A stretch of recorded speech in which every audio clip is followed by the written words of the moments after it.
mineralia, patriarcado, racismo, indústria cultural. Venham todos, venham ver, senhoras e senhores.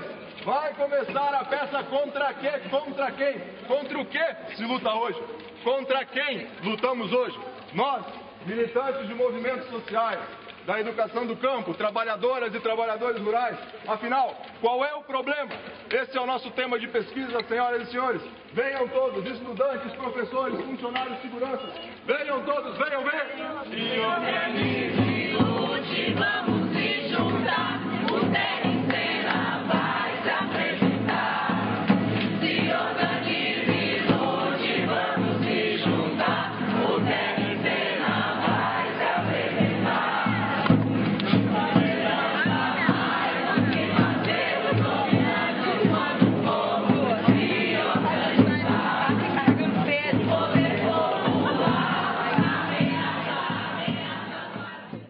Um povo sem história de luta, um povo acomodado, é um povo sem presente e sem futuro. E nesse sentido, eu gostaria de homenagear um dos maiores historiadores que o mundo já pariu, Eric Hobsbawm, e jogar como desafio para esse campus aqui preparar um grande seminário de vida e obra desse historiador que interpretou a luta de classe e as histórias do povo para poder nos ajudar a interpretar nossa história, nossa realidade, para poder a gente avançar na luta para derrotar os nossos inimigos, essa burguesia nojenta que toma conta do nosso país e da América Latina. Então, nesse sentido, minha singela homenagem a esse grande historiador, em homenagem a esse público maravilhoso que aqui se encontra. Alguns elementos, então, daquilo que a gente tinha conversado sobre a conjuntura. Alguns elementos trazidos aqui não é coisa da cabeça do Alexandre que está aqui, mas do intelectual orgânico que se chama Movimento Sem Terra. É nessa magnitude de entender e interpretar coletivamente as conjunturas que a gente tenta repassar e trazer alguns elementos da conjuntura, porque serão sempre complementados com outros olhares e com outras análises que aqui teremos. Todos os intelectuais e movimentos sociais têm dito que hoje o mundo atravessa uma forte crise do capital. Essa crise centralizada aí na Europa, principalmente na Europa, mas com seu nascedouro nos Estados Unidos, onde a Grécia, a própria Espanha hoje tem alarmantes índices de desemprego, sobretudo na juventude. Temos que levar o levante da popular da juventude para a Espanha, para ajudar aquele povo lá a se rebelar contra as políticas conservadoras que estão sendo implementadas lá. Então, a centralidade dessa crise política, dessa crise econômica financeira nos Estados Unidos, se espalhando para a Europa, ela também tende a cada vez mais se alarmar por nossos continentes. E as alternativas sempre das crises econômicas no centro do capital hoje adotada pelos Estados Unidos em emissões de mais dólares como qualquer papel sem lastros econômicos. Isso significa, na real, que os Estados Unidos está tirando novos papéis para repassar a crise para todos os países e não ficar só ele com a crise. Há historiadores e economistas que dizem que mesmo que os Estados Unidos fizessem toda uma programação e preparação e um processo de produção industrial, os Estados Unidos não conseguem sair dessa crise de forma correta do ponto de vista econômico durante os seus últimos 50 anos. Portanto, eles têm que ter outras alternativas para sair da crise. Então, uma das alternativas que eles buscam para sair da crise é justamente espalhar a crise para os outros países. A Europa, um dos primeiros a ser atingido, a América Latina, a África e outros continentes deverão ser atingidos, principalmente ser atingida, porque o dólar é a mercadoria, é a moeda que circula a nível mundial e que hoje não tem lastros econômicos para ter sustentabilidade. Portanto, os Estados Unidos então empurram suas crises, suas dívidas para os outros países. Junto a isso, vem sempre uma política conservadora. Portanto, cada período de crise e cada ameaça que a população mundial sente, mais conservadora ela tende a ficar. Então, esse conservadorismo, ele passa principalmente nas implementações das políticas econômicas adotadas hoje, principalmente na Europa, que é arroxo salarial, corte na saúde, corte na educação, ou seja, cortar tudo que é ganho e conquista da classe trabalhadora para resolver o problema da crise. O segundo elemento que eu gostaria de trazer aqui da conjuntura da crise é que toda a crise econômica ela é um período pré-guerra. As grandes guerras sempre vêm, as grandes saídas para as crises econômicas sempre são as guerras. Porque na guerra é onde tu destrói infraestrutura, destrói capital e renova a partir disso novos capitais. Então, hoje nós estamos vivendo uma conjuntura de crise mundial e uma conjuntura de pré-guerra, onde há tentativas dos Estados Unidos, junto ao Japão, de atacar a China, disputando uma ilha que tem petróleo. Há grandes incentivos e tentativas norte-americanas no Oriente Médio. Vocês devem ter visto no YouTube e outros temas aí a questão do islamismo, onde inclusive o povo revoltado matou um dos embaixadores dos Estados Unidos lá no país. Então há essa tentativa de sempre estar provocando conflito que possa, esses conflitos, uma grande guerra, ela sempre nasce com uma pequena faísca, e é exatamente nesse sentido que eles têm trabalhado para construir a guerra. Por quê? Porque eles hoje têm não mais o poder econômico, mas eles têm o maior poder militar e bélico do mundo. Saindo um pouco dessa, sem deixar ela de lado da crise do capital, entrando na América Latina, passeando um pouco por aí. Junto a essa crise, nós temos um dia 7 de outubro próximo, agora domingo, nós temos eleições, talvez uma das mais importantes da América Latina e para o nosso futuro como continente.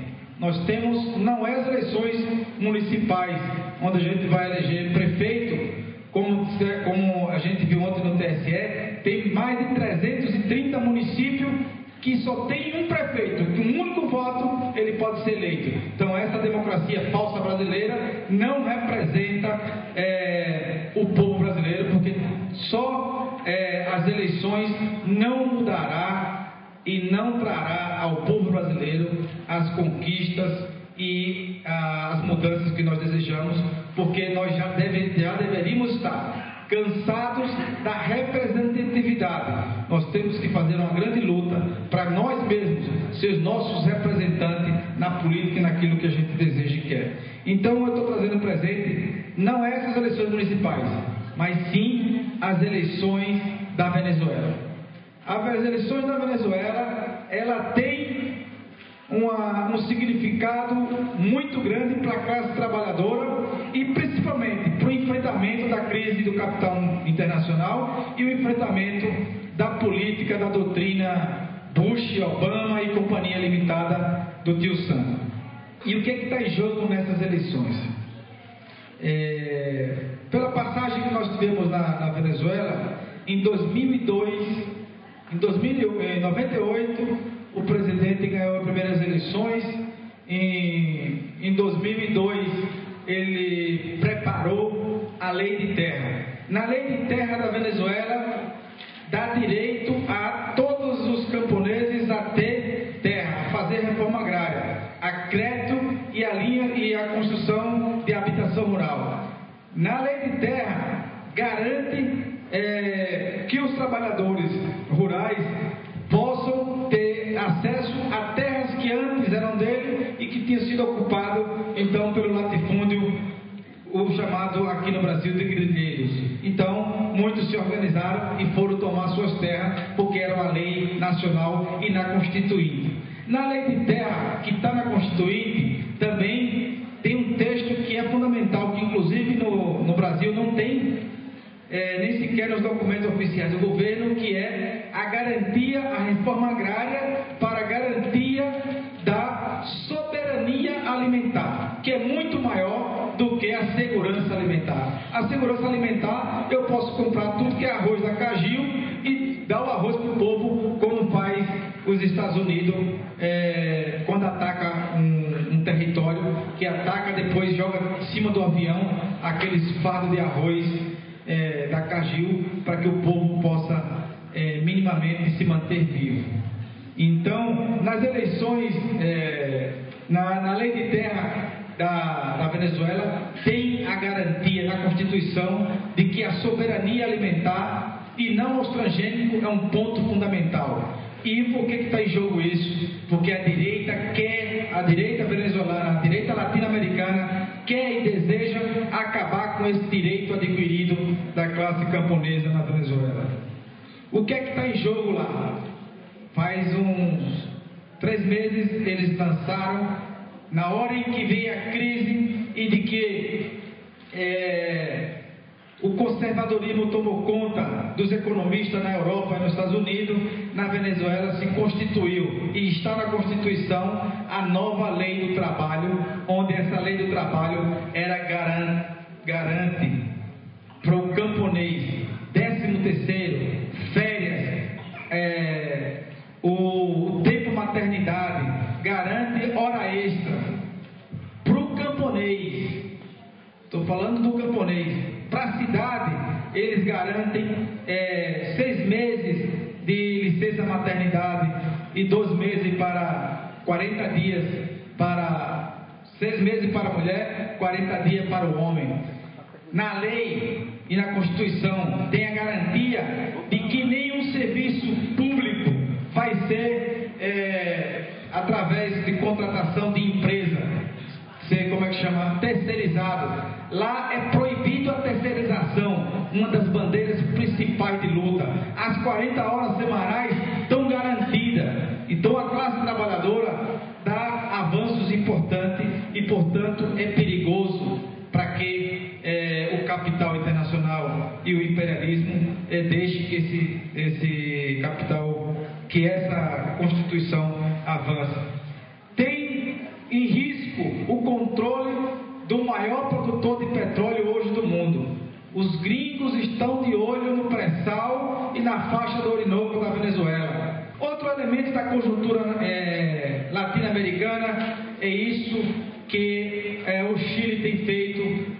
Os companheiros e as companheiras do movimento estudantil têm peitado aquele governo reacionário, funcionário da Coca-Cola, que se tornou presidente da República do Chile, mas que o povo na rua, principalmente o movimento estudantil, na luta por uma universidade pública, gratuita e de qualidade, tem nos ensinado. E nós temos muito que aprender com ele, como se deve e como fazer grandes lutas massivas, como eles têm feito no Chile.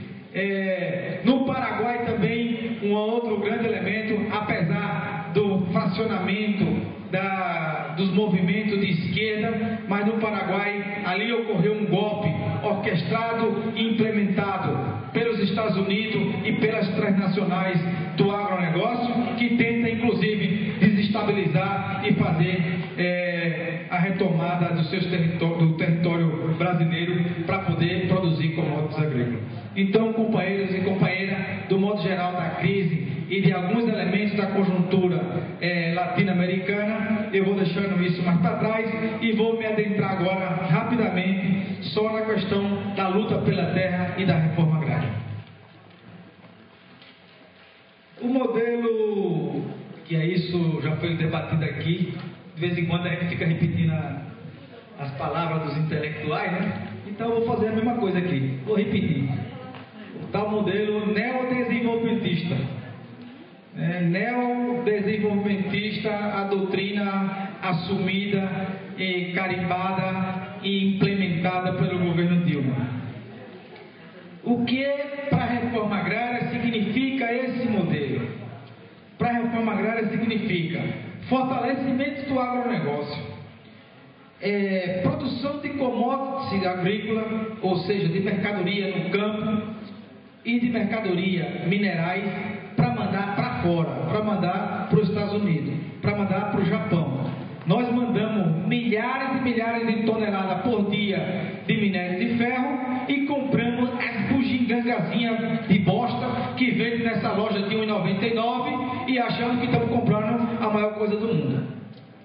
Então, o Brasil não desenvolve sua indústria, entrega o minério e a gente ainda satisfeito da vida porque vai numa loja de R$ 1,99, compra um pedaço de vidro velho que vem do Japão, compra um pedaço de um celular chamado Xing Ling, que toca 2 horas, 3 horas, daqui a pouco não serve mais, e assim compra ou seja, a nossa riqueza vai bruta, volta esmiuçada em bugiganga, assim como fizeram os portugueses miseráveis quando chegaram aqui para roubar nossas riquezas, que enrolava nossos índios com bugiganga. Hoje é o capital internacional que enrola nós com bugiganga, e nós temos que se alertar disso e construir e chamar esse governo de fato para construir um projeto de desenvolvimento nacional que tenha a altivez do povo brasileiro e a autonomia do povo brasileiro, e não ser recolonizado através desse modelo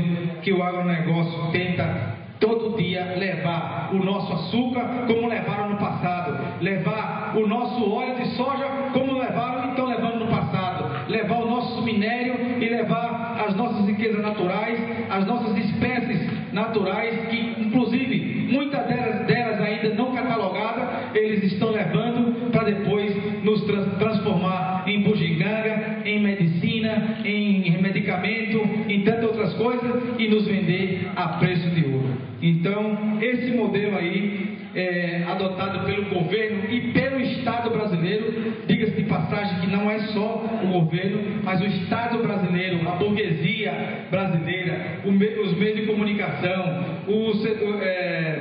o Poder Judiciário, o Parlamento, o Senado, todos eles apoiam vergonhosamente esse modelo para o campo brasileiro. O povo, e só o povo, constitui a força motriz na criação da história universal. Então, o desafio é só nosso. É só nós que poderemos ser a força motriz da transformação. Isso são palavras do grande guerreiro Mao Tse Tung. Com isso, eu abro espaço para a gente poder fazer o debate e fazer o diálogo franco sobre a reforma agrária e sobre o futuro desse país. E o futuro desse país passa na ocupação de terra, no assentamento, mas também dentro das universidades. Muito obrigado.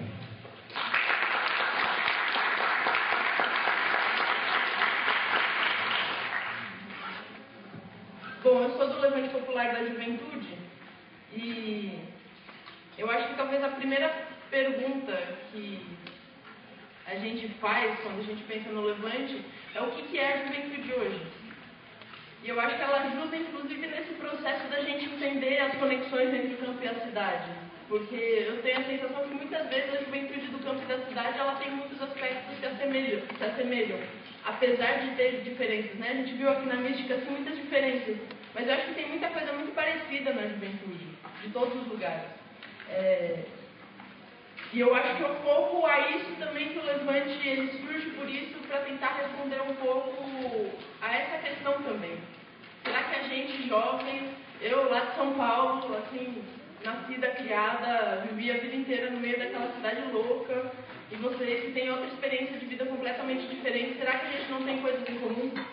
Será que a gente não tem experiências? Será que a gente não pode construir um país junto? Um país diferente, que caiba todo mundo, de todos os lugares, né? Só que aí, para a gente fazer o trabalho com juventude, a gente sempre encontra muitos obstáculos, porque a maior parte da juventude, aí eu falo mais da juventude juventude popular do que, né, da juventude de classe média e alta, mas a maior parte da juventude passa boa parte do tempo, pelo menos nas grandes cidades, entre o trabalho, o estudo e o deslocamento entre essas duas coisas.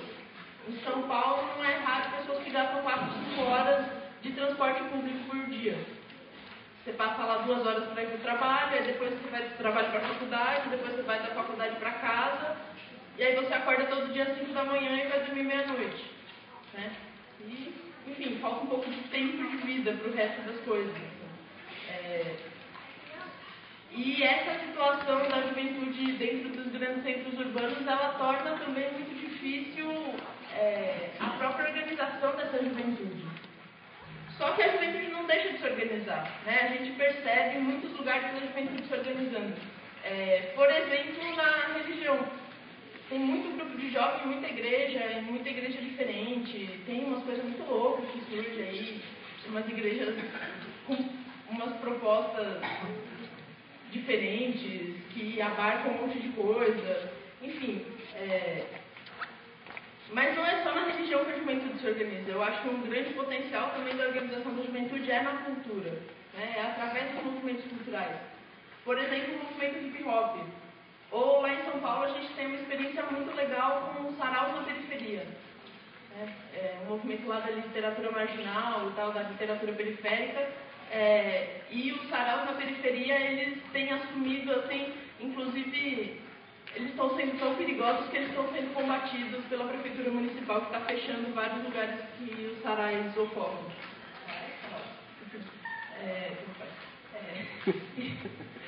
Mas, enfim, essas várias expressões culturais também a juventude se organiza. A juventude também se organiza para jogar futebol, para fazer outras coisas, né? Para se divertir. Porque a gente precisa disso. Porque não é só de transporte, trabalho e faculdade que as pessoas vivem. Né? E a gente sente dentro da gente essa função da juventude aí, mas eu acho que todo ser humano tem. Mas quando a gente é jovem, a gente é mais doidinho, a gente corre mais atrás. Né? Mas de fazer coisas que divirtam a gente, fazer coisas que façam a nossa vida fazer mais sentido do que para além do cumprir os horários. Né? Só que aí eu acho que uma questão que fica é como é que a gente pega, ou o que a gente faz com a juventude para a gente conseguir articular essas diferentes formas de organização, essas diferentes vontades que a gente tem para pensar a transformação da sociedade de maneira articulada. Né? Para não ficar cada um ali no seu time de futebol, no seu grupo de amigos, no seu sarau, ou, enfim, no seu grupo, na sua banda, ali no seu lugar individualmente, ou coletivamente, mas pequenamente organizado. Como é que a gente consegue articular essa juventude para pensar um projeto de nação? Né? Eu acho que é um pouco... Esse talvez seja um dos nossos principais desafios hoje, inclusive para pensar o projeto popular do nosso país. Né? Como é que a gente pega e como é que a gente consegue transformar um monte de desejos, um monte de anseios que a gente tem e consegue articular isso tudo junto. Né? Os movimentos sociais, historicamente, eles são esses espaços para a gente conseguir articular os nossos anseios, os nossos desejos, de forma organizada para a gente conseguir avançar, para a gente conseguir ter vitórias concretas, para a gente conseguir transformar a realidade de fato. Uma coisa que diferencia o Levante do resto dos movimentos sociais é que, por exemplo, o MST é o movimento do sem terra, que a principal luta é a luta por reforma agrária, que é a luta dos camponeses sem terra. Né? O MAB luta contra as barragens, é o movimento dos atingidos por barragens, luta por política para quem foi atingido por barragem. O MTD luta pelo desemprego não, né? Contra o desemprego, por políticas de trabalho, essas coisas todas. Sei lá. Enfim, os movimentos sociais, eles, no geral, eles se organizam ao redor de uma pauta específica. O Levante Popular da Juventude, ele funciona ao contrário. Né? A gente não tem uma pauta específica. A gente, inclusive, tem muitas pautas. Ele trabalha com todas as bandeiras do projeto popular que atingem a juventude, ou seja, todas as bandeiras, porque a juventude ela é parte do povo e tudo que atinge o povo atinge a juventude também. Muitas vezes de maneira mais incisiva, alguns temas, outros temas menos, mais o Levante Popular da Juventude se desafia aí, a gente se coloca no desafio de conseguir tratar de todas essas bandeiras, ou pelo menos a possibilidade de tratar sobre todas elas. Né? Não existe uma luta que o Levante Popular da Juventude toca. Mas a gente ficou aí famoso, saiu na TV e tal, aí ultimamente, por causa de uma dessas lutas que a gente tem tocado, que é a luta por memória, verdade e justiça. Eu não sei quem chegou a ver, mas aí no começo do ano a gente já fez nacionalmente 2 rodadas de escrachos. Os escrachos foram contra torturadores da ditadura militar, e a gente vai lá na porta dos caras e tipo, leva a bateria, canta as músicas, faz umas falas, escreve na calçada do cara: aqui mora um torturador, entrega panfleto para os vizinhos falando: você sabia que o seu vizinho é um torturador, que é um assassino, que ele é estuprador? Porque uma coisa que a gente entende é que, por exemplo, a juventude ela precisa resgatar a nossa própria história. Né? Da mesma forma, acho que a UNB está fazendo esse esforço de resgatar a história da própria universidade, a gente precisa conhecer a história do nosso país. A gente precisa saber que aquele senhor bonzinho que a gente encontra todos os dias na padaria, sei lá, ele na verdade é o cara que torturou, que assassinou os melhores filhos que a nossa nação produziu em muito tempo. Né? O processo da ditadura militar ele foi um processo que, apesar, assim, eu nasci em 88, né? Eu nasci quando a ditadura estava acabando. Quando a ditadura já estava acabando, né? Já tinha acabado. Mas o que isso tem a ver com a gente, então? Com a gente que é juventude? Tem muito a ver, porque a gente sofre as sequelas disso. Né? A gente sofre vários problemas que são decorrência desse processo. Lá das reformas de base que não aconteceram, né? Um monte de coisas assim. Então essa luta da memória, verdade e justiça é uma luta que tem sido muito importante pra gente. Isso vem um outro problema que também é decorrência dessa ditadura mal acabada que a gente teve, que é a questão da violência policial. Né? E que é uma questão que atinge diretamente a juventude dos dias de hoje. Assim, porque tem lá uns artigos dos pesquisadores que falam isso, assim, que na América Latina, o único país em que depois da ditadura a polícia mata e tortura mais do que na época da ditadura é o Brasil. Né? No resto da América Latina você teve processos de justiça e de conseguir finalizar a ditadura de outro modo que a polícia teve que se rever. O Brasil continua com a polícia militar, nenhum outro país da América Latina tem polícia militar. Né? Só aqui. E a polícia militar hoje ela pratica um extermínio da juventude, em especial da juventude negra. Né? Isso é deliberação, isso é política de Estado, isso não é por acaso. E essa política, primeiro, ela é decorrência dessa luta da memória, verdade e justiça, mas ela vai muito para além disso. Né? Porque a partir do momento que você consegue debater o genocídio da população negra e da juventude negra em especial, você consegue debater o racismo no Brasil, você consegue fazer muitos debates que acontecem, que são problemas da juventude hoje no Brasil que são muito fortes. Né? Se você for ver os números, eu acho que no Brasil o jovem negro tem 5 vezes mais chance de ser assassinado do que o jovem branco. E aí não dá pra dizer que não existe racismo no Brasil, né? Você tem 5 vezes mais chance de ser assassinado do que outra pessoa só por causa da cor da sua pele? Que porcaria é essa? Enfim, essa é uma outra luta que a gente também tem tocado, né? A gente tem conseguido atuar junto ao movimento negro, e aí também entendendo as especificidades do movimento negro, que é importante o movimento negro existir e se organizar, mas a gente do Levante também atua junto com o movimento negro nessas lutas contra o extermínio da juventude negra. Em cada estado ela tem se organizado essa luta de uma maneira diferente, né? Na Bahia tem uma campanha que chama Reaja ou Será Morta, Reage ou Será Morto. Em São Paulo a gente tem um comitê contra o genocídio da população negra. Em vários estados tem essa luta tocada de maneiras diferentes, mas ela é essencialmente essa. A luta das mulheres também é uma luta importante pra gente. Né? As jovens pobres são as que mais sofrem por conta de diversas políticas de saúde, por exemplo. Né? E a luta das mulheres, a gente, quando nasce o Levante ali no acampamento nacional, a gente já fala que a gente precisa de um projeto popular que também, além de se preocupar com o desenvolvimento, se preocupar com a sustentabilidade, se preocupar com a democracia de fato, também tem que se preocupar com a construção do feminismo. Né? O feminismo como a construção de uma sociedade em que homens e mulheres sejam iguais. Essa é uma outra preocupação que também é muito importante, porque não adianta só a gente também ter um projeto para o país e não lutar por ele. A gente precisa lutar por ele, a gente precisa botar ele na rua, mas a gente precisa conseguir construir isso, conectando isso com as nossas próprias produções culturais, né? Conectando isso com as coisas que façam sentido na nossa vida cotidiana. Então, a gente pega, sei lá, ontem no ato a gente fez aquela música do Piririm, Piririm, Piririm, alguém ligou pra mim, a gente fez uma versão dela. Aí eu vou acabar com ela só pra ser muito divertido, porque tá todo mundo meio cansado, esse calor fica difícil. Que foi assim, ó, Piririm, Piririm, Piririm, alguém ligou pra mim, quem é? Sou eu, Fleury, de novo, e a ordem é pra matar, porque o povo preto e pobre não pode nem pensar. Vai conter rebelião? Não, não, barbarizar. Vai conter rebelião? Não, não, barbarizar. Tá matando todo mundo, tá matando todo mundo, tá matando todo mundo. Quem não reagiu tá vivo, né? Com isso consegue dialogar muito melhor com a juventude, consegue explicar as coisas, consegue fazer formação política de um jeito da hora, assim. E a gente no ato consegue se divertir, não fica aquele ato lá, todo mundo morrendo, e consegue passar a nossa mensagem.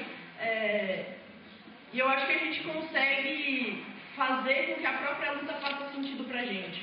Isso é um negócio importante. Porque a gente pode acreditar num outro projeto de nação, mas se a própria luta não faz sentido pra gente, se ela acaba virando um negócio muito chato, é claro que tem umas partes chatas que tem que fazer mesmo, tem um monte de reunião que tem que fazer e tal. Mas se ela só é um negócio chato, ela para de fazer sentido pra gente e a gente uma hora vai cansar disso, né? E se a gente não encontra sentido nas próprias coisas que a gente faz, não tem graça.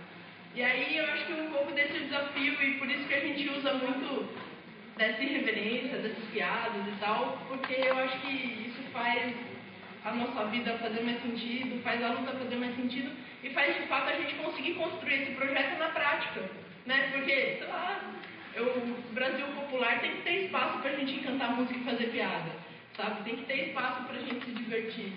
É pra isso que a gente quer um outro Brasil, né? Pra gente poder ser mais feliz do que a gente é hoje. Então, se a gente não consegue construir com felicidade esse novo projeto, a gente acha que não vale muito a pena, assim.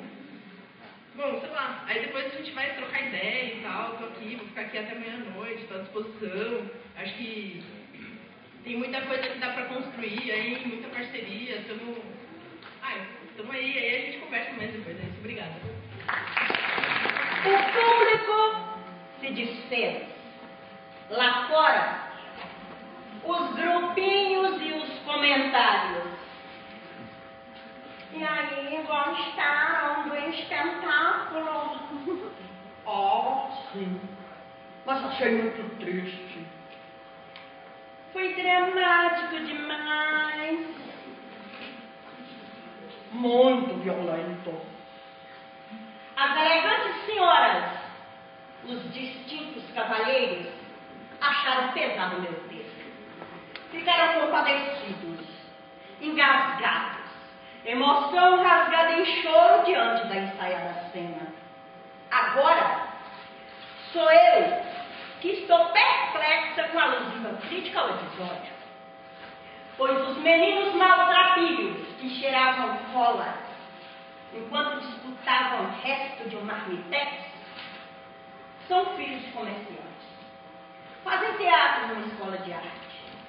Na jovem mamãe, de novo gestante, que perambulou na improvisada rua, a barriga era de pano. O filho que trazia nos braços, um autêntico bebê da estrela. O esquelético mendigo que pedia pão era magrelo, mas é um sadio universitário. As desesperadas senhoras que gritavam por emprego ganham pouco, mas são efetivos professoras. O violento policial que atirou nos meninos de rua, deixando perder uma bala na testa de uma mulher que por acaso passava, é um tranquilo farmacêutico. As balas eram de festim. E o sangue que esvairiu da boca das infelizes crianças nada mais era do que ketchup. Os talentosos e bem caracterizados atores e atrizes, fazendo a arte que imita a vida, mostraram apenas um pouquinho da nua e crua realidade. O que me encabula é ver que quem caro paga pela trama tem de graça o drama e não vê, pois foge do peito a compaixão, é raiva sempre dos adolescentes largados no indefeso mundo das drogas que enriquece a encerrar o tráfico. Pode ter um avião que nem mesmo tem um colchão, de quem a terra que cresce a erva, de quem as paredes do laboratório, se terra o moleque não tem para plantar um pé de feijão, se parede só tem a de mármore gelado na calçada que te acolhe. É de desprezo o olhar que lançam as mulheres que carregam a cruz encontrada nas esquinas da vida. É nojo que sentem dos mendigos que mangueiam o pão. E quando pisam sangue, que a violência faz manchar as calçadas, só se preocupam em desinfetar os belos sapatos de marca. Grata serei eternamente se guardares um pouquinho das lágrimas que na plateia rola para a dura realidade da vida, onde qualquer semelhança não é mera coincidência, onde as cenas são contínuas, onde as cortinas nunca se fecham e o drama supera qualquer tragédia ensaiada.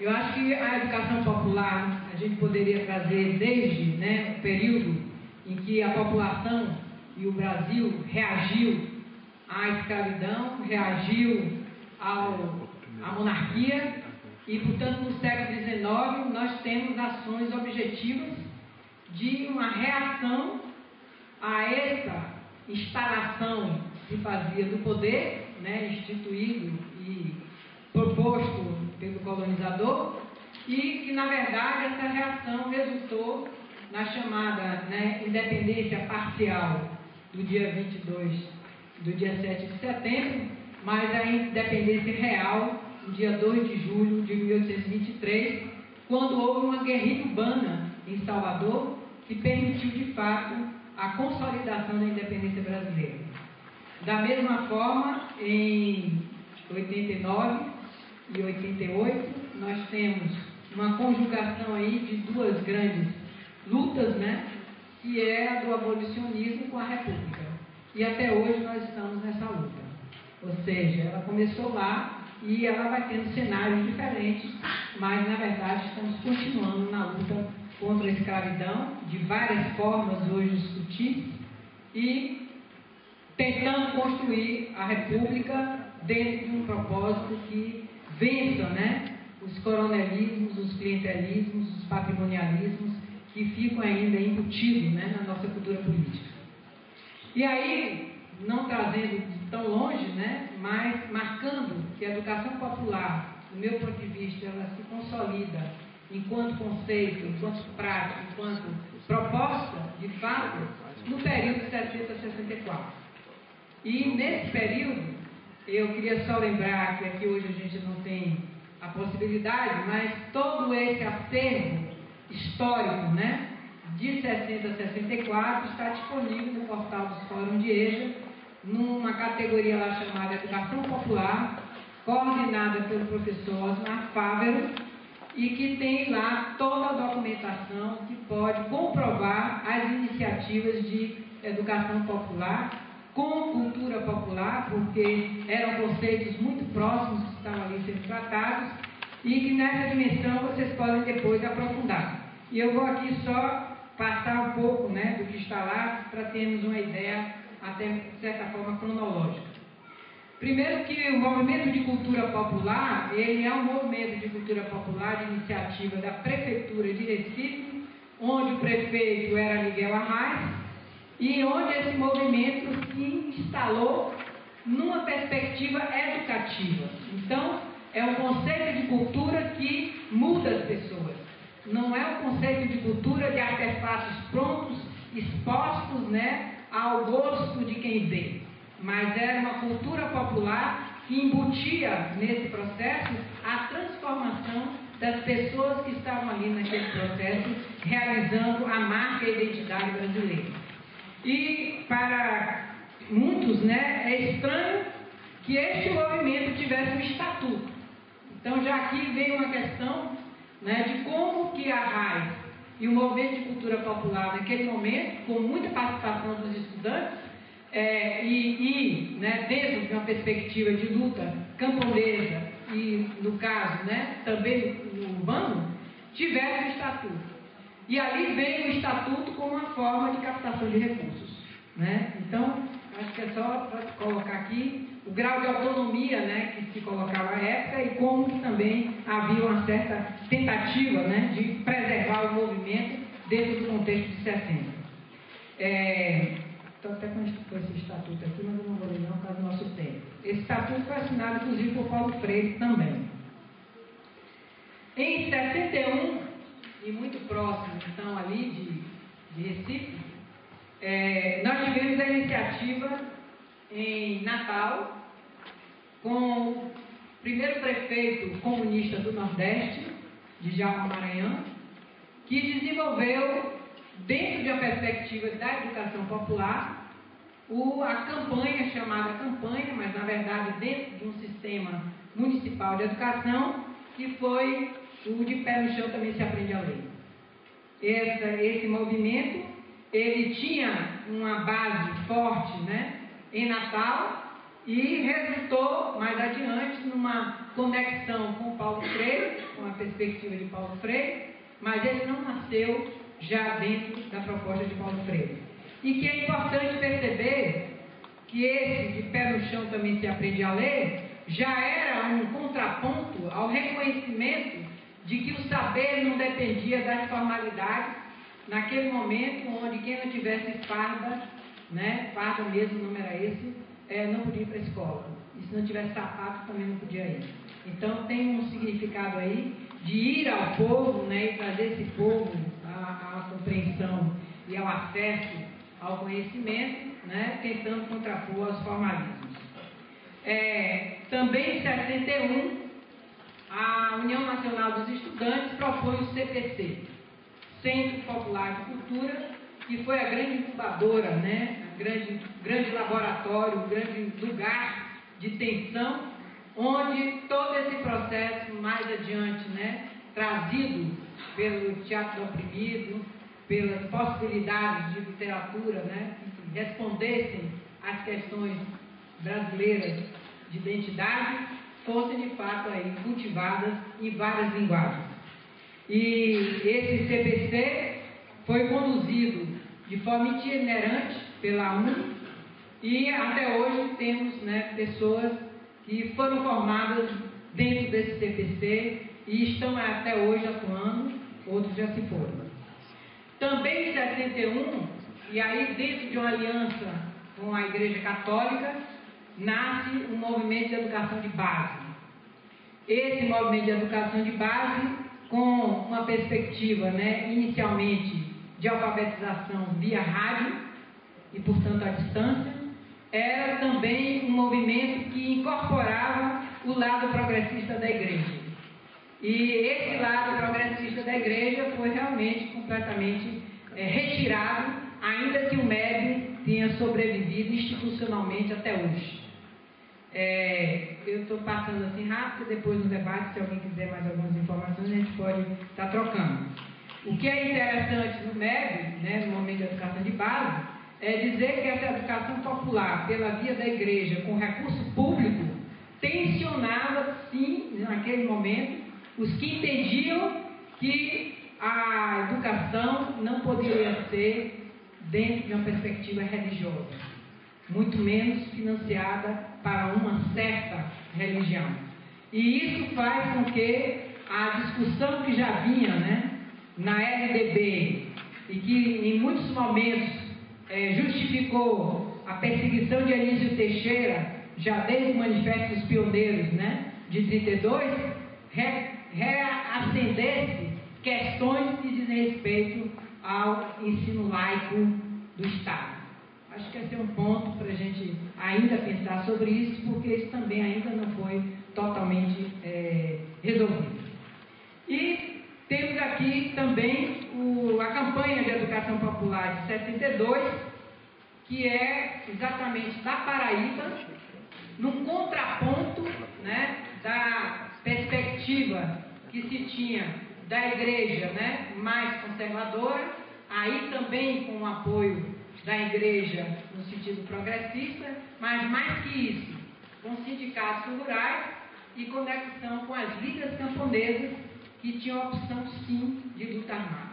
Então, essa experiência ela foi muito curta, né, mas resultou em perseguições de 62, 64, dentro do processo que ela foi se instituindo, até mesmo dentro da própria luta interna da Igreja Católica.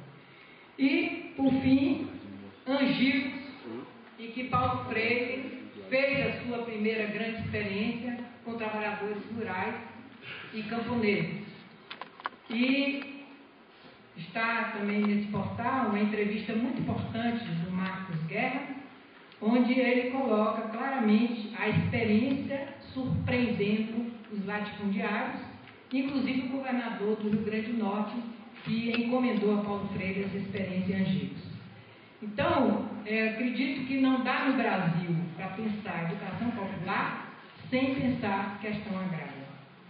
É uma coisa genética, né? Porque em muitos dessas experiências, a mais significativa, a que mais inquietou, estava realmente vinculada à questão agrária. E a questão agrária dentro dessa dimensão de projeto de país, de projeto de sociedade. Portanto, Paulo Freire não foi quando ele escreveu Pedagogia do Oprimido. É que quando ele já fez a experiência, e não foi ele sozinho, foi todo o movimento, inclusive estudantil à época, já fez uma dimensão desse ingrediente básico que é educação é política, política é educação. Não dá para dissociar uma coisa da outra. Então, é interessante porque eu acho que é muito rico esse momento para entender o papel do que veio depois se chamar de Aliança Operária Estudantil Camponesa. Essa era a aliança que sustentava esses movimentos e que sustentava essa perspectiva emancipatória da educação popular. E, nesse sentido, eu acho que aprofundar esse momento nos remete também a compreender o que é que Paulo Freire queria quando escreveu Pedagogia do Oprimido. Paulo Freire, em toda a sua obra, reflete nessa Pedagogia do Oprimido todas as fontes daquele tempo e da discussão daquele tempo. Tanto no campo do marxismo, quanto no campo, né, da economia, da sociologia, da educação, da cultura. E ele vai em direção, inclusive, ao contraponto, já ali, da guerra popular maoísta da Revolução Cultural. Então, ler Pedagogia da Oprimida é leitura de mais de uma vez, não é uma vez só. Não é livro para consumir e virar açúcar. É livro para você ler e reler e descobrindo a quem ele se referia quando ele se propunha na Pedagogia da Oprimida. Por quê? Porque nessa primeira máxima que está aí, ninguém educa, liberta ninguém. Ninguém se liberta sozinho. Os homens se libertam em comunhão. Aí está, do meu ponto de vista, o princípio básico da educação popular emancipadora, libertadora de Paulo Freire e de todos que, como Paulo Freire e outros, né, vêm hoje tentando falar no currículo emancipador, numa formação emancipadora. E, portanto, é o conceito aí de liberdade, né, e de comunhão. Comunhão no sentido de estar junto mesmo, em todos os momentos. No sentido de estar construindo junto, se exercitando junto, né, atritando e conflitando para realmente burilar, né, o diamante que é cada um de nós. Se duas pedras se atritando dão fogo, imagine 2 seres humanos se atritando, que incêndio não é contra esse capitalismo selvagem que está aí. Então, somos seres, sim, capazes, né, de juntos criarmos possibilidades. E é nesse caminho, né, da liberdade em que ela é conquistada no coletivo. Então, essa coisa de dizer ninguém liberta ninguém e ninguém se liberta sozinho, tem que levar a sério. Não adianta querer se libertar sozinho, porque não vai. E às vezes a gente lê, acha bonito, cita lá no trabalho, né, xeroca, passa para um e para outro, e não percebe, né, a densidade reflexiva que isso nos move, que isso nos encanta, né? O segundo é ninguém educa ninguém. Olha que coragem, né? Numa sociedade em que os adultos acham que educam, né, as crianças, os adolescentes, né, e estão aí para poder reproduzir neles o seu mundo. Imagine alguém dizer que ninguém educa ninguém, e de novo, ninguém educa a si mesmo. Os homens se educam entre si, mediatizados pelo mundo. E aí está o nó que nós temos que desatar todos os santos dias, 24 horas por dia. Que mediação é essa do mundo? Que mundo é esse? Que chão é esse? Que tempo, que espaço é esse que nós habitamos? E, desse ponto de vista, vem algo que vem na relação dessa educação, que é a educação autêntica, repitamos, não se faz de A para ou de A sobre, mas de A com B, mediatizados pelo mundo. Então, essas 3 máximas, né, claro que há muito mais coisas que ele diz até poeticamente, mas eu acredito que pode nortear um pouco aqui essa nossa reflexão, para que a gente possa, né, nessa referência, entender o que significou não simplesmente a prisão de Paulo Freire ou o exílio dele, né, mas a ditadura e o silêncio que se impôs à juventude brasileira, sobretudo naquele momento, e que só em 76, 77, 78, alguns sinais de movimentos começam a existir. Então, também é importante se debruçar sobre esses movimentos desse período, né? O movimento estudantil, o movimento dos professores, o movimento dos metalúrgicos, os movimentos do campo que sequer se conectavam, né? Mas que já existiam reações objetivas, até chegar ao início de 80 e, inclusive, né, o próprio MST, o Partido dos Trabalhadores, invenção brasileira, e podemos, né, questionar ou não em função da prática histórica desse partido, mas é uma invenção brasileira, como é o candomblé, como é a capoeira e tantas outras coisas que esse país tem de bom. Quando a gente está falando aqui de projeto de sociedade, a gente fala projeto societário, projeto do Brasil, relação com o projeto do país, e vai falando de projeto. E eu acho que nós chegamos num ponto que a gente tem que falar mesmo de socialismo. E recuperar as experiências históricas socialistas, o que temos a aprender com elas. O que temos a aprender com o Vietnã do Norte, o que temos a aprender com a Coreia do Norte, o que temos a aprender com todos os países de língua portuguesa que tentaram o socialismo na África e que tiveram recursos graves, mas também tiveram avanços significativos. O que temos que aprender com a China, né? E dentro de todo esse processo, com Cuba que está aqui pertinho. Então é preciso colocar as experiências históricas na sala de aula e nos movimentos. E entender nesse processo como que nós vamos lidar com essa dualidade que nós carregamos e trazemos da nossa natureza humana, que é a tendência do individualismo, do meu, e a tendência do coletivo, do nosso. Essa tensão nós vivemos 24 horas por dia. O que é que eu dou ao outro, o que é que eu troco, o que é meu, e isso em todos os campos, né, da nossa existência. Porque acredito que uma das questões que estão postas para nós, nesse socialismo, é a próxima imagem aí, é que povo é esse? Que povo brasileiro é esse, gente? Será que a gente consegue classificar assim como a gente faz? Assim, ribeirinho, pescadores, trabalhadores assentados, acampados, camponeses, quilombolas, indígenas. Indígenas já não dá para dar conta dos 230 etnias. E aí quem é urbano, quem tem teto, quem tem moradia, quem é mulher, enfim. Nós temos hoje uma classificação de uma série de características, né, ou de categorias, né, que fazem e confortam na classificação, mas por trás de todas essas classificações e categorias está de fato a identidade de povo brasileiro.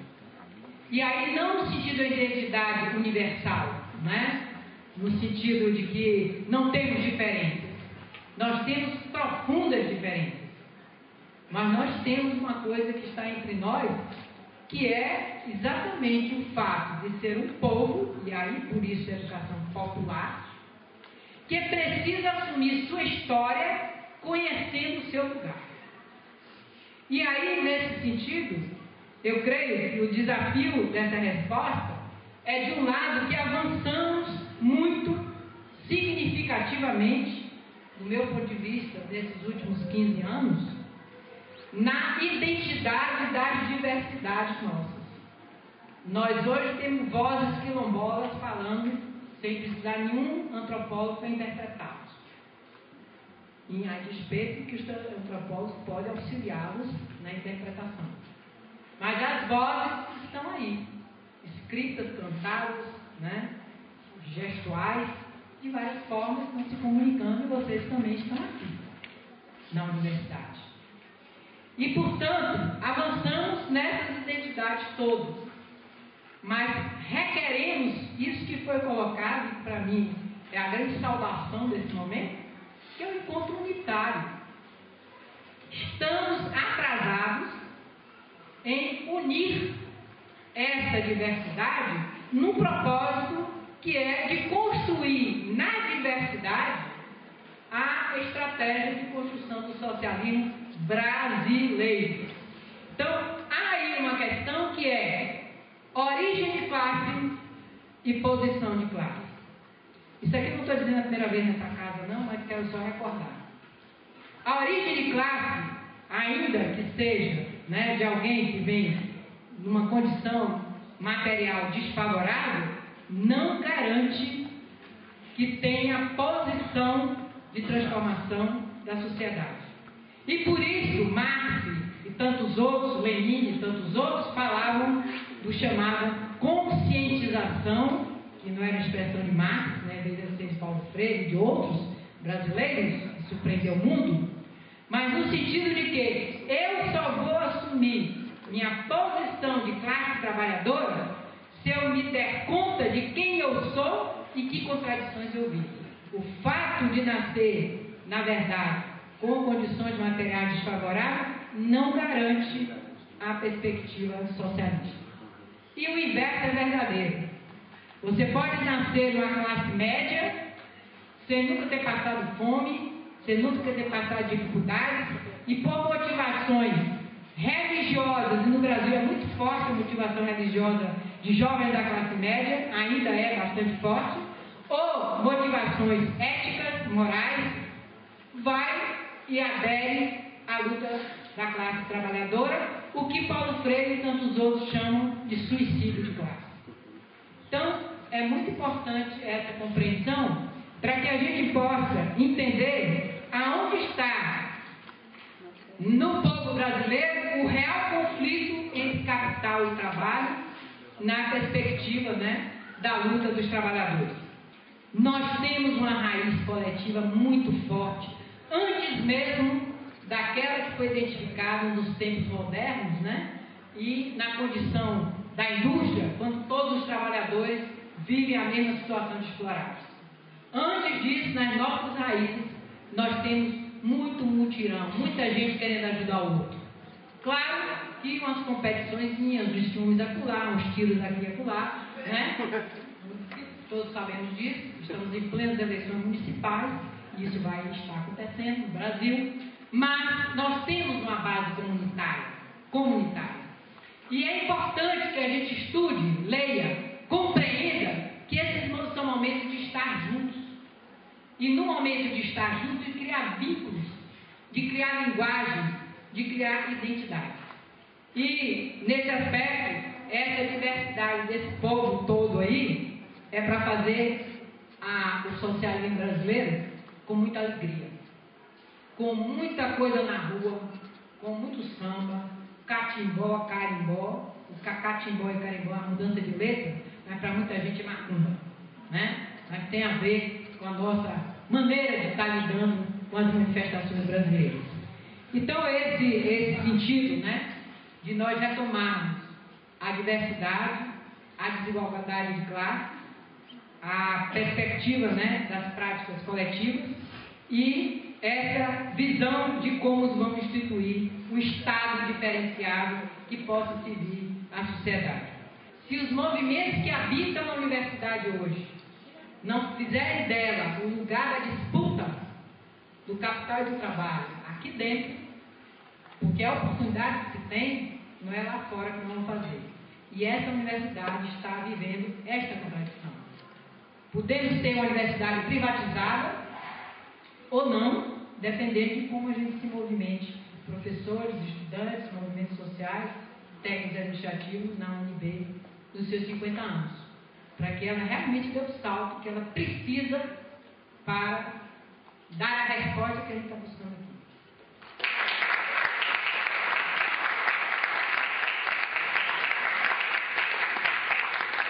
Me interessa especialmente focar na natureza da questão agrária nas últimas 2 décadas da sociedade brasileira, né, nos anos 90 e nos primeiros 10 anos do ano 2000. Como que essa avaliação, né, que é uma avaliação nossa, que são de vários setores, de vários encontros que nós vamos fazendo, discutindo, mas é que especialmente nessas 2 décadas nós vemos uma mudança muito intensa e muito forte nesse período, que são mudanças fundamentais de serem analisadas para contribuírem com o nosso desafio, né, com os nossos desafios atuais, de pensar então a partir da proposta desse seminário, da licenciatura em educação do campo, da educação popular, da construção do projeto popular de país, o que é essa questão agrária hoje, né? O que é a questão agrária brasileira no século XXI e o desafio que ela nos coloca para um projeto de nação. Então,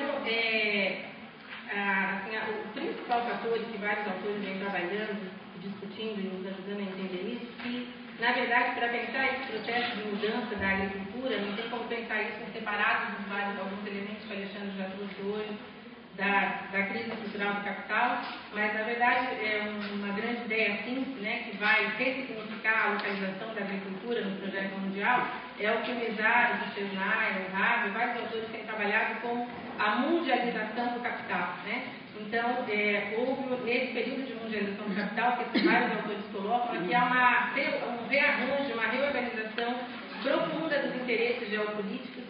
Esses processos eles já estavam em curso, mas eles se intensificam muito nessa primeira década do século XXI, e esses autores têm trabalhado, então, que realmente é uma mudança na lógica da acumulação do capital dos anos 70 e 80 para essas 2 primeiras décadas, e essas mudanças elas têm a ver com esse processo de mundialização do capital, que o Chesnay, na verdade, ele chama como uma aliança de classes da burguesia capitalista em nível mundial, que é o que nós vemos na última década. E esse processo, então, o que esse processo faz? Né? Esse processo integrou o capitalismo em escala mundial, criando empresas mundiais. Né? E esse processo de mundialização do capital, ele vai ter intensíssimos rebatimentos na lógica de organização da agricultura mundialmente.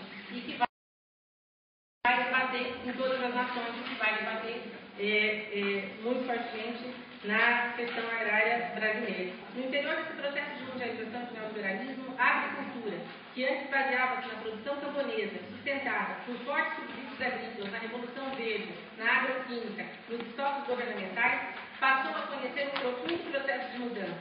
Primeiro, foi a pregação neoliberal contra os subsídios e, consequentemente, contra a agricultura de base familiar camponesa. Segundo, foi o fim dos estoques governamentais e a substituição das políticas de soberania alimentar por políticas de segurança alimentar. É o conceito da Casa da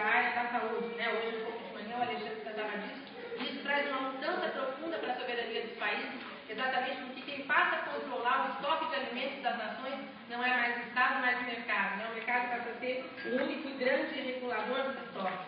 Assim, a agricultura sob o capitalismo monopolista mundializado passou a estruturar-se a partir dos processos de produção de commodities, da submersão nas bolsas de mercadoria futura e nos mercados mundiais. Isso visa transformar toda a produção agropecuária, silvicultural e extrativista em produção de mercadorias para o mercado mundial. Portanto, a produção de alimentos deixou de ser questão de estratégia nacional e passou a ser mercadoria adquirida no mercado mundial, onde quer que ele seja produzido.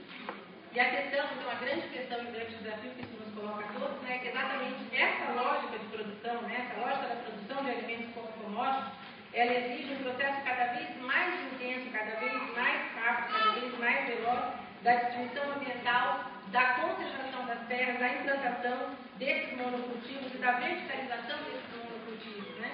E toda essa lógica de organizar a agricultura, né, e essa integração a nível mundial dos capitais, né, então esse processo que os autores têm chamado da mundialização da agricultura, foi traduzida pelo Ariovaldo, um pensamento que eu acho que sintetiza muito bem, não sei se nós pudéssemos dizer que é uma metáfora, mas enfim, é um jogo de palavras que ele faz, que eu acho que traduz o tamanho do desafio da classe trabalhadora para enfrentar esse processo, para entender qual é o tamanho do inimigo que nós temos colocado pela frente, para que nós possamos permanecer nos territórios rurais, produzindo a partir de uma outra lógica, que é a lógica da agricultura familiar camponesa, quando ele sintetiza nessa ideia que ele fala que todo esse processo de mundialização da agricultura, na verdade, ele promove a territorialização do monopólio e a monopolização dos territórios. Ou seja, ele faz um jogo de palavras, né, que traduz exatamente o tamanho e o desafio desse processo. Então, esses monopólios, eles não só se territorializam, então eles vão fisicamente expulsando os trabalhadores, fazendo a fagocitose desses processos. Então,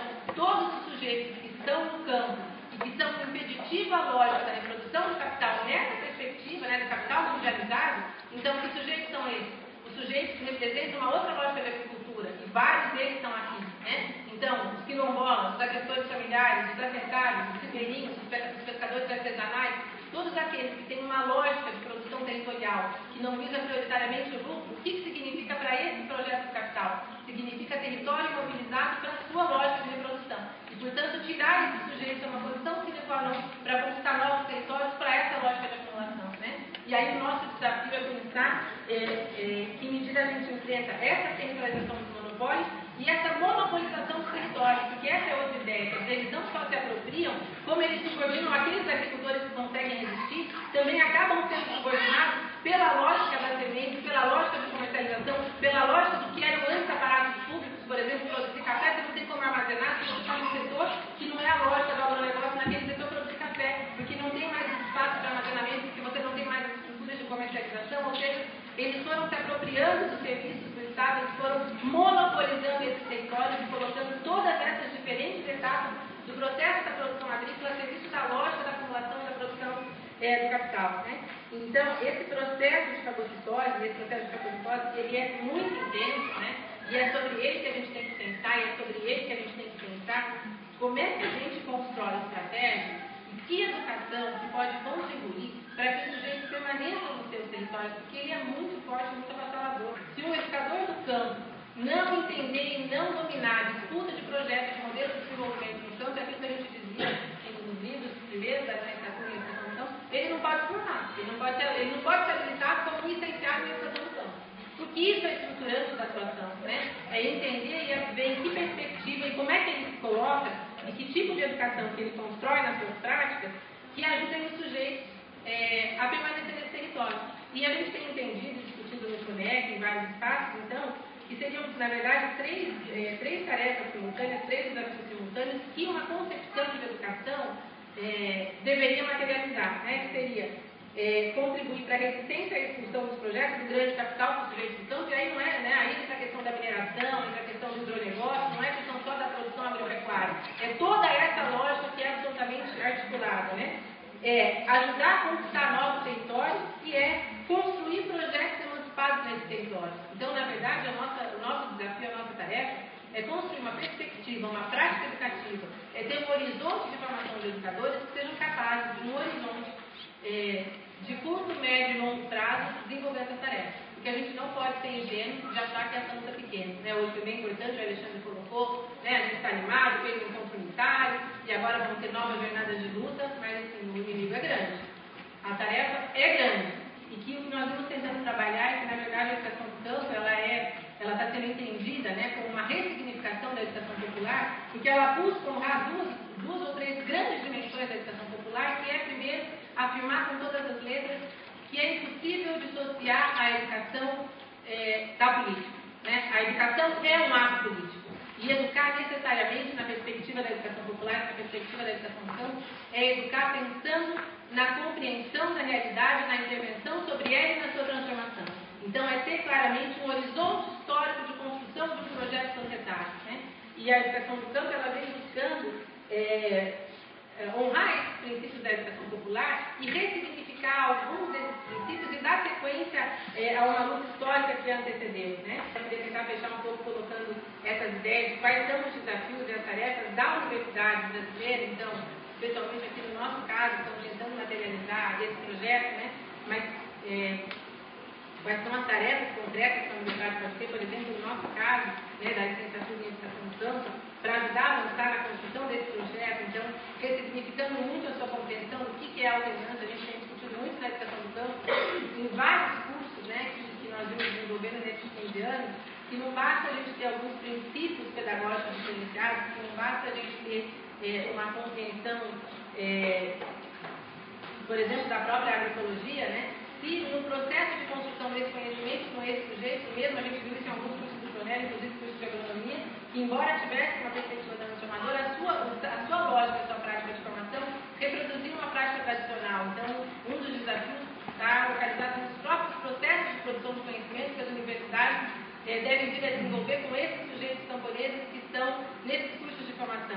Como que a gente consegue construir de fato uma prática que dote esses sujeitos da autonomia intelectual, que contribua para a sua intervenção e transformação na realidade, mas partindo não só, né, daquela visão mais do reconhecimento, do valor do saber popular, mas dando um passo além na perspectiva de construção de uma outra forma realmente de conhecer esse saber, né, que tenha o conhecimento científico, que tenha os saberes desse sujeito e que junto a esses conhecimentos produzam aquilo que a gente dizia, aquele desafio que a gente sistematizou. Como é que esse conjunto de saberes, esses dois saberes articulados, produzem um terceiro saber que ajuda a construir a autonomia dos processos de produção e a garantia da vida material em alguns territórios. Então, como é que a gente avança nessa perspectiva de construção de forças junto com os sujeitos camponeses? Então, aí existe uma série grande de desafios, não só nos processos de ensino-aprendizagem, mas na construção das pautas das pesquisas, que não tem que ser os interesses individuais dos sujeitos, mas que devem ser construídas coletivamente a partir dessas demandas e das áreas de trabalho